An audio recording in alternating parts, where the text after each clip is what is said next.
All right, good morning. The Committee on Parole is called to order. Today is Thursday, June 8th, 2022. The time is 8:30 a.m. My name is Cheryl Lennox. I'm serving as chairman of today's parole panel. My colleagues on the panel are seated to my left, Mrs. Pearl Wise, and to my right is Ms. Bonnie Jackson. With staff here at DOC headquarters, please introduce yourself for the record. Parole Williams. Fred Savage. Whitney Trustler. Okay. Our first remote location is at David Wade Correctional Center. With the staff at Wade, please introduce yourself for the record. Jerry Goodman, Warden. Ryan Kimball, Assistant Warden. Crystal Kimball classification. Jamie Wynn. Colonel Malcolm. That's everybody, Mr. Knight. All right, thank you. And we have before us Mr. Allen Case. Is that correct? Yes, ma'am. You introduce yourself for the record. Tell us your name and DOC number. My name's Alan Case. My DOC is 441252. Yes, sir. Okay, we have, for your information, Alan, we have your father, Mr. Denver Case, who has joined us by telephone, and he'll be speaking on your behalf at the appropriate time after we do the meeting. Okay? Yes, So for the preliminaries, you are, Mr. Case, you're classified as a second felony offender. You were convicted of armed robbery and armed robbery use of a firearm. You originally had a 45-year sentence, I believe, and that was commuted by the governor to 25 years with parole eligibility after having served 20 years. So that's why we're here today. So your parole eligibility date was determined to be February 12th, 2023. Your good time date is February 16, 2027. Is that information correct? yes, ma'am. Your case this morning has been assigned to Mrs. Jackson. Would you answer her questions? Case, how are you? I'm doing all right. That's good. Mr. Denver, we're speaking to Alan now. We'll call on you at the appropriate time. You don't have to remain quiet, okay? All right. You're 41 Yes, ma'am, I am. and you served 20 years in prison. Yes, ma'am. So you were 20 or 21 when you committed this crime. Is that correct? I was about a week or two away. I was 20, not 21. Okay.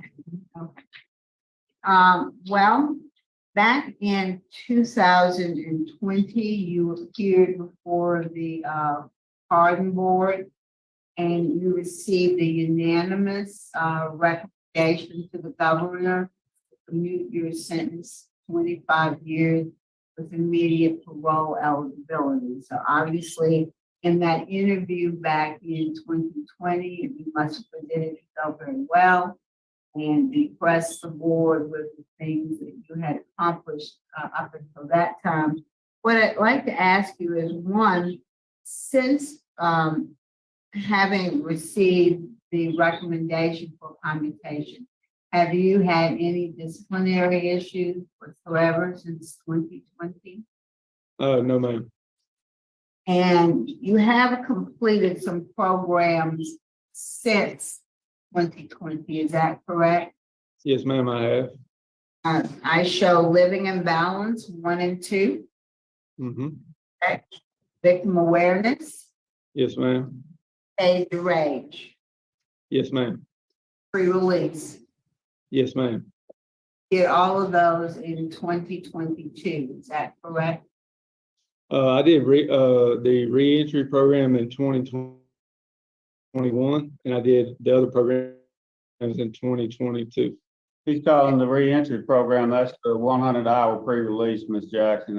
Everybody here refers to it as reentry, but he's speaking of the 100-hour pre-release program. Okay.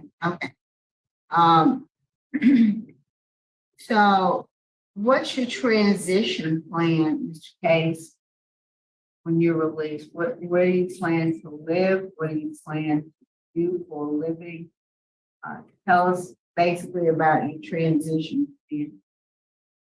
I plan to go to the state of Mississippi and to be with my mom and dad at their house. I got several job offers lined up. The information I sent with my progress report, being Russian contracting and construction, has offered me an interview, and I have several more that have offered me a job if that doesn't go through.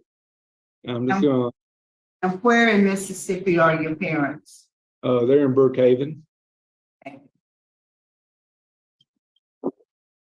I wasn't on the panel in 2020, but did the use of drugs or alcohol play a role in commission of the crime? Alcohol did. Yes, ma'am. So what's your plan to maintain your sobriety? Oh, well, once I get outside and I'm gonna go find me a AA meetings to attend. I was thinking 2 or 3 a week, and find me a sponsor, somebody that can help me out if I have any troubles or issues with drinking. Because I'll tell you, it's not unusual, even for people who've been in prison even longer than you have, who maintain sobriety in prison. Once they get out, they find themselves repeating some of the same patterns as far as your substance use is concerned. And do you understand that this is something you're gonna have to deal with really for the rest of your life? Yes, ma'am, I understand that. Are you prepared to do that? Yes, ma'am, I am. Warden, is there anything you'd like to add about Mr. Case?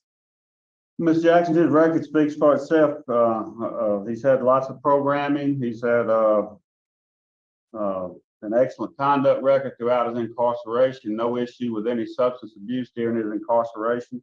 I've known him for a while, for the whole entire time he's been in David Wade, and he's been an instructor and a tutor in our OTEC carpentry program, and he does an excellent job in there. I tell you, I'm gonna hate to lose him as a tutor because he does such a wonderful job in there, and he has such good rapport with the staff that supervise that area as well as the offenders that are students of his. So anyway, Case has done extremely well at this institution. He does have a residence plan. His interstate compact to Mississippi has been approved, and then he won't have any problem being employed, Miss Jackson. He's very employable. He'll probably have to turn down job offers if he wants to work. He'll be able to work. I don't think he'll have any problems in the free world. I think he's well adjusted, and I think his reentry plan is solid, and I think he'll be well in the state of Mississippi. All right, thank you. Now, we can arrange for you to keep him. Well, I thought about that, Judge Jackson, but I tell you, he's really earned it. He really worked hard and earned this opportunity, so I'd hate to take that away from him. All right. Well, thank you very much, Warden. This is nice, and that's all. Right, thank you. Mr. Denver, we'd like to hear from you now, sir. Well, I'm just making some good board, and I might take this opportunity to spend a few years with my son. I want to thank the board. I want to thank most of all the board. He hasn't grown to love him as a brother and a father to him. He's been a mentor to him. And he deserves to get out, I believe. Not just as a dad, but he's a good boy. He's done his time. And he's got so much opportunity around here. People are going to be with him. They're going to give him a big lift up and going to support him. The contractor that's honored to come to work for him right now is a real fine Christian man. Our pastor here, he recommended him. Contractor told me that's the kind of young man I would love to get on with. I said, well, thank you so much. He'll be coming on by the grace of God. So thank y'all so much for hearing this. Thank you from the bottom of my heart. Those are Warden and his family. He's a great boy. And I know y'all busy. Only thing I can say, y'all, is he's gonna be supervised strictly. You believe me on that. Yes, sir. Well, Mr. Denver, we appreciate you taking the time to speak to us this morning. Thank you so much. And I appreciate y'all. I know you got a lot on your heart, man. But he's great. I believe that with all of my heart. He's gonna do good. That's our prayer. Yes, sir.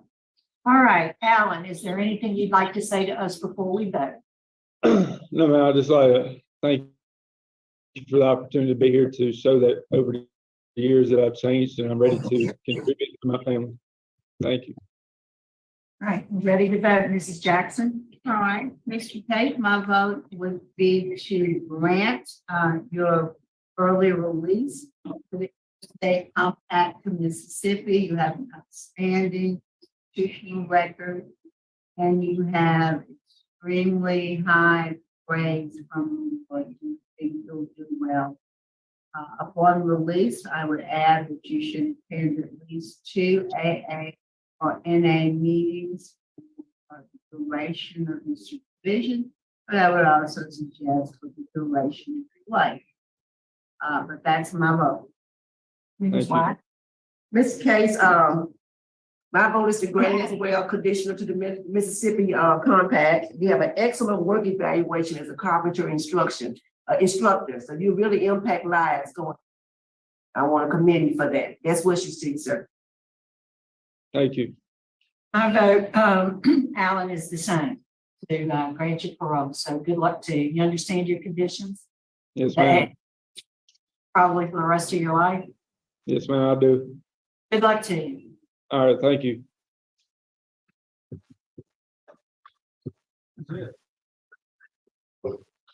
We'll leave,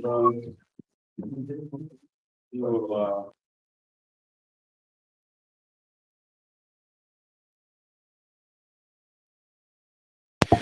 Okay, so let's unpack this, and there actually is a decent amount to unpack here. Richard sent over his transcript. Let's keep in mind, he had a 45-year sentence. 45 years, which was actually a plea deal that he had taken.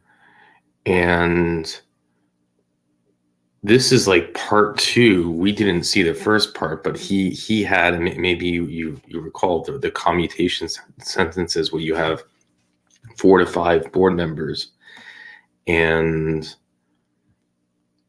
they commuted his sentence from 45 years to 20 years, and then the governor signed it.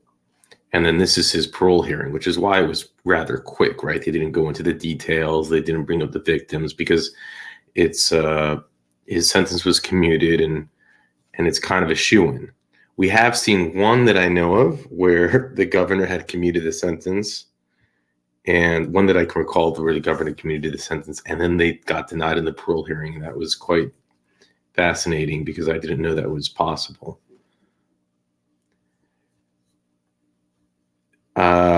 He had a troubled childhood, but still the idea that they would throw him 45 years for what was an armed robbery where no one was hurt and he stole $500 and he had records as a juvenile is still mind-blowing to me.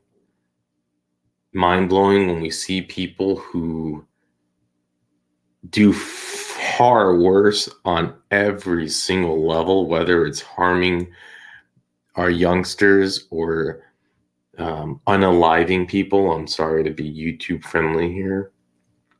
And they get 25 years sentences. This was a 45-year without the possibility of parole. That was the sentence that he agreed to. Anyways, let's go into to try to make sense of that. If you can make sense of something so crazy.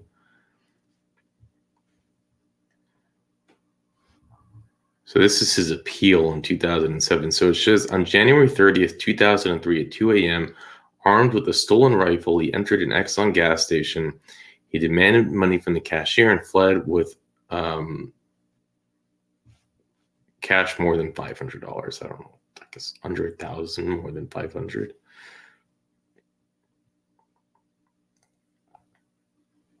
It's right here. The entire time was recorded on surveillance video. Case was 20-year-old and unemployed at the time. He told police that he was doing this for rent. Now, he had a juvenile record to Mississippi, which is why he's being sent over there. State compact with an unsuccessful term of probation. He did graduate high school and he did join the army, but he was discharged when they discovered his juvenile record. So, which is unfortunate, right? Who knows, who knows, had he gotten in trouble and then they found his juvenile record, or they just found his juvenile record and discharged him. I don't really know how that works. Maybe none of us will ever know, but one might argue it's just too bad, because who knows where he would be if that didn't happen. You just, imagine if he was doing well in the army, he's there, and then they one day bring him in and discharge him, and it's just because of something he did when he was a juvenile. But what he did was pretty intense, but we don't know why he did it. You can assume there were some things behind the reason that caused him to do this, but who knows? That's also just pure speculation. But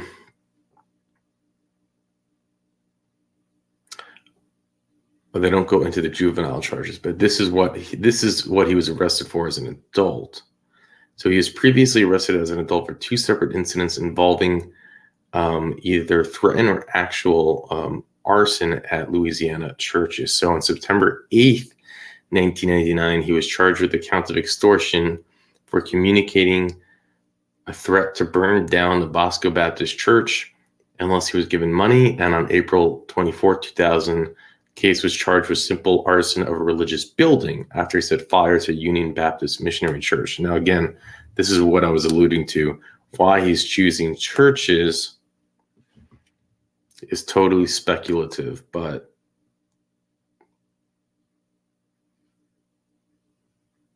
perhaps only he knows.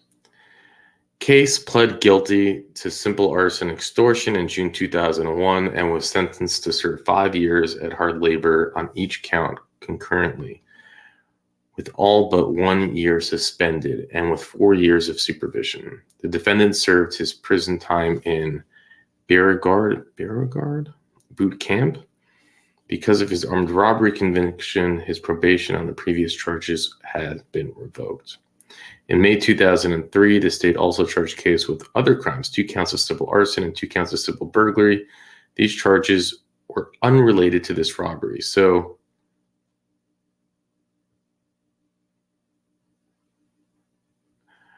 I wonder did they charge him on these for these 2 cases, or were these 2 unrelated cases to these? So basically, was he like just on a complete spree of doing stuff? Like, we don't have details on what these 2, but this is what they do. He does this armed robbery. They decide they don't like him.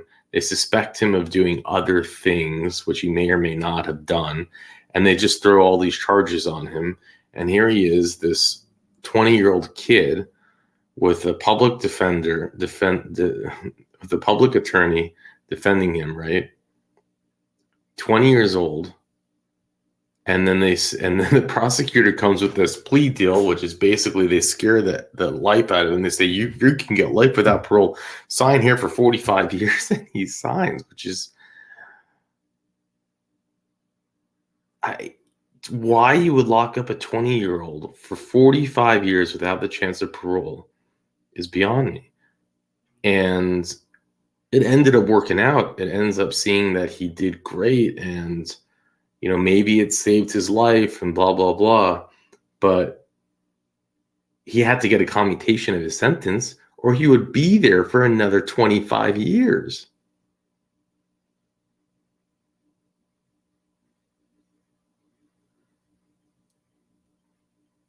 And yet they give the worst of the worst. They give the worst cockroaches of the worst 4 years, slap on the wrist sentences. or not even 4-year commuted sentence. You have to stay at home. It's just bizarre. It's a broken system. This is his appeal. He said that he shouldn't be charged as an habitual offender, not to prosecute him any other charges arising from this offense. Oh, no. In exchange for certain concessions from the state, Case pled guilty to the armed robbery with a firearm charge. Although there was no agreement on a sentencing cap, the state did pledge the Case guilty. Oh, this is how it happened. He literally was shafted. And we've seen how if you watch like these court, you see how these things happen. He's in a jail cell. He gets like busted. He's in a jail cell. He gets assigned a public defender. The public defender tells him, "Hey, look. Like, here's the deal. We'll just charge you with this. We won't charge you as an habitual offender. We won't prosecute you on any of these other charges that the state threw at you, even though they probably have no proof, right? And they won't, and we'll drop the burglary and arson charges." Again, which they have no proof. They just are making assumptions, and sign here. That would be great, and he does. And then the judge says, but they don't ask for. They don't. There's nothing else there. There's no There's nothing substantial. There's no guarantee on time. And he gets in front of the judge. There's probably 100 other people in the room. The whole thing probably takes less than 10 minutes, and the judge says 45 years, no parole. Boom. And he probably had no idea what hit him. He's probably sitting there in that courtroom at 20 years old, thinking, I'm going to get out when I'm 65. It is a life sentence at 20 years old. And it pretty much is. His life, come on, let's be real. He already spent more than half of his life locked up. He already spent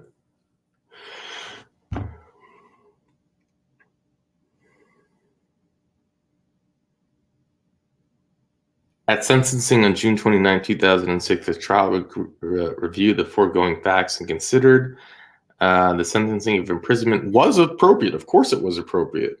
Under risk of commission of another crime if it was suspended. Need correctional treatment. Lesser sentence would depreciate seriousness of crime. These are the 3 reasons that the court lists why it was. And if you look at it, you just laugh. Undue risk if it was suspended. Well, who says that the whole thing needs to be suspended? What are you talking about? He needs correction treatment? Really? 45 years? That's what he needs for treatment? And a lesser sentence would depreciate the crime. Really? Less than 40? Really? 20 years would have depreciated the sentence? You can't even, even when it came to stating in the appeal, it's so clearly ridiculous. The system's broken, people. I mean, of course, this happened 20-something years ago, but it needs to be called out. Judges that do this, they need to be called out because it's wrong.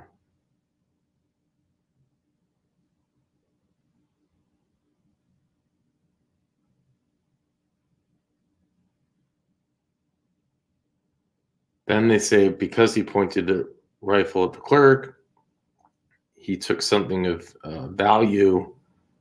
There was creation of risk, use of a dangerous weapon, use of firearm. Defendant's statute as a probation or prior criminal record and previously pending burglary or arsons. Remember, he was 20 years old when he did this. Then they throw in the prior criminal record of previously pending or burglary arson charges, which I would argue is they threw on those charges after he was locked up. He wasn't convicted of it. So how could you even bring that in? And no, I'm not a lawyer, but this is pretty clear. Like, to me, this is pretty simple, square stuff, right? You don't need to graduate law school to say, wait a minute, this seems sketchy to me. And then to bring in all of these other factors, it's like, yeah, but that's the case we're talking about. Yes, this is why you could have given him 20 years. This is why you could have given him, a sentence that matches the crime. He's 20 years old. He's not like in his 30s and he's been arrested and in and out of the system for doing armed robbery. He's 20 years old. Yes, he did all these. It's horrible to point the rifle. You're changing the course of someone's life. When you do that, it's someone who knows what that's done to him. But to give 45 years without the possibility of parole, it doesn't make sense. And then they give a 3-year sentence to someone who does the worst to even their own child.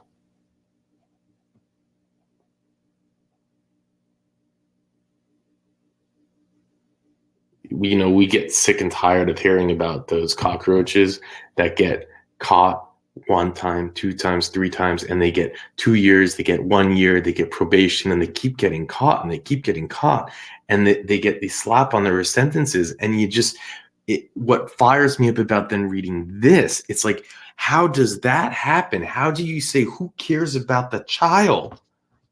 And you just don't get it.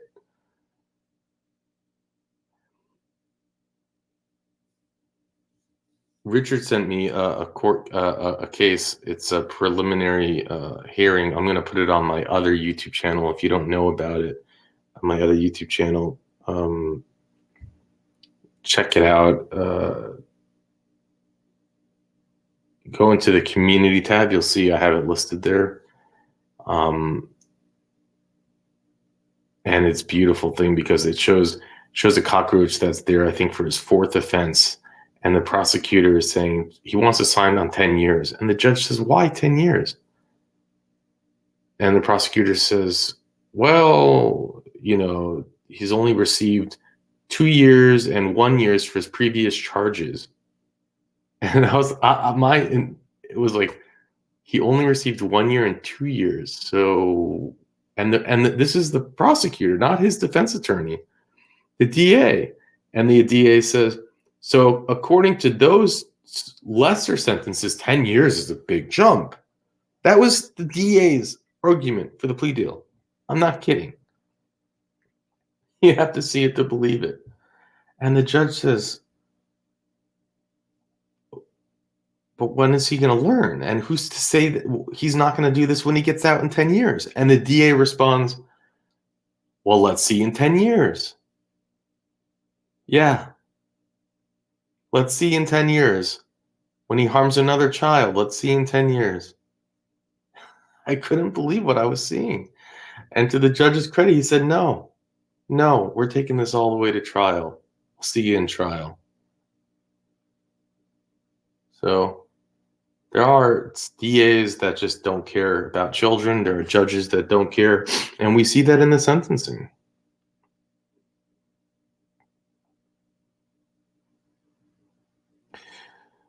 The court found no mitigating factors. Specifically, the court found that the defendant had been given probation in the past, failed to complete the terms of success. In assessing a 45-year sentence, the trial court explicitly denies case diminution of sentence for good behavior because he was a crime of violence. So you can't even get a day off for good behavior. The court did order the sentence be served concurrently. Oh, they're so kind. And they're such, really, they're just, the court system is cockroach. How does a judge sleep at night? Oh, wow, I put away a 20-year-old for 45 years and he can't get out on parole.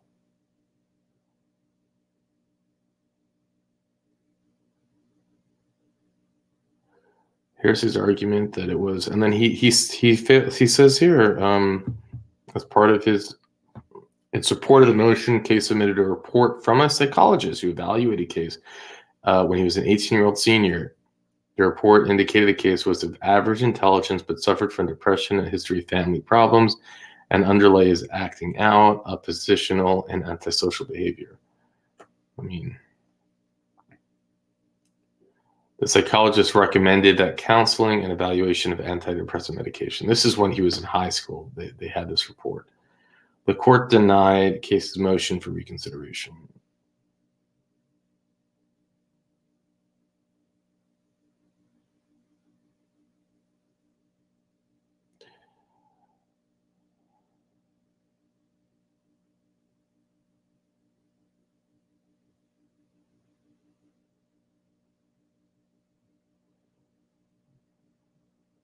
Um,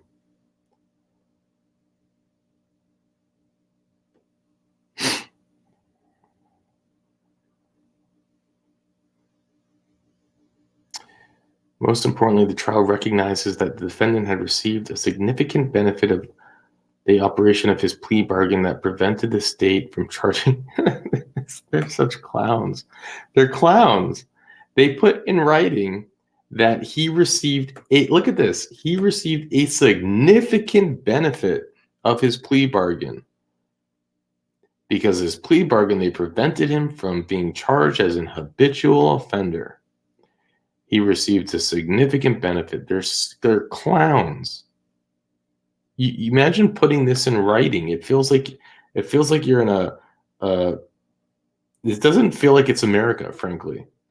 You'd expect to see this in a Chinese court or like a Soviet era court. They're literally putting in writing. You're 20 years old, son. You haven't ever hurt anyone. But you had these things you did when you were a child against churches where you threatened over the phone, but we hadn't actually done anything. And we are charging you with these arsons and stuff that who knows if you did or didn't. We don't have proof, but we charge you. I mean, we put it on paper. You did go in there with the rifle. So, but we're going to take it easy on you. We'll give you a 45-year sentence, no chance of parole. Oh, you're not happy with that? You're going to be 65 when you get out? You don't think that's fair? We're taking it nice on you because we could have charged you as an habitual offender.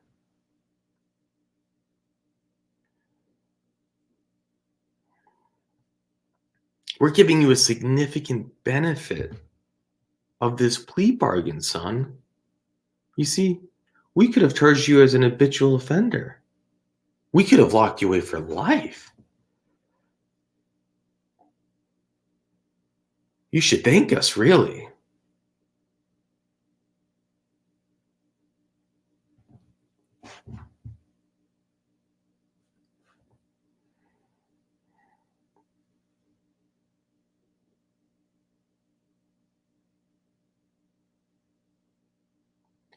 The minimum sentence of armed robbery for a second felony habitual offender is 49 to 212 years imprisonment. And then they bring up another example of that similar sentence. Oh, man. We don't realize how messed up our court system is until we take a deep dive into it. Because, if you've seen enough of these cases, you've seen where people take multiple lives and they get shorter sentences. It's just bizarre.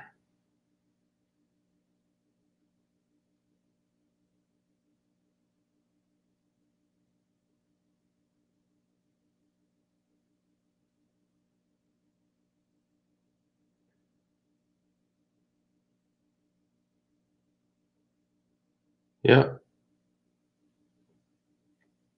Clowns. I'll put this in the description. But, I thought it was kind of funny when the warden's talking so highly of him, and then was it Miss Jackson said, "We can arrange for you to keep him." I hadn't heard that before, I don't think. I mean, look, after all this venting, you might say, "Yeah, look, it worked out in the end. Who knows where he'd be?" And hopefully he stays out. You can only imagine the PTSD and trauma, though, that he's been through, locked up in there as a 20-year-old.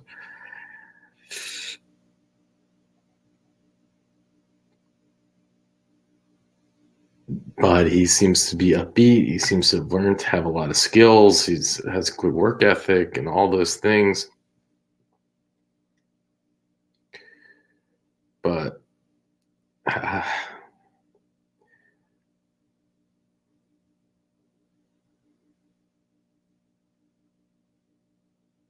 and then you might argue, well, and give credit to Louisiana for having the system in place where they can have the sentence commuted, where a governor can sign off on it, and he can go through that process and get out. And they're trying to correct the wrongs of the system. And this is a good case, I think, in to put up alongside, when you see the other cases where people come up for commutation and we get angry because there's no reason they should be getting up for commutation, it feels, right? Putting the victims through all of that and saying, how is this possible? Well, it's possible because it allows him to get a commutation hearing. The problem with the system, again, is that there are big buckets. When they allow commutation, they don't say, well, it's only for someone who hasn't done this type of crime. And maybe you can argue that in theory they could have tried to pass a law with those type of details. Only people who never hurt anyone, never took a life, could come up for commutation. But that's also not really the way things work, because there's always give and take in politics. To get bills to pass, you have to, so. But when a bill passes, it has good intentions and it works out well for some, and in others, it makes you want to pull your hair out. But to support the channel, please do the whole YouTube thing. And with that, I'll let you go.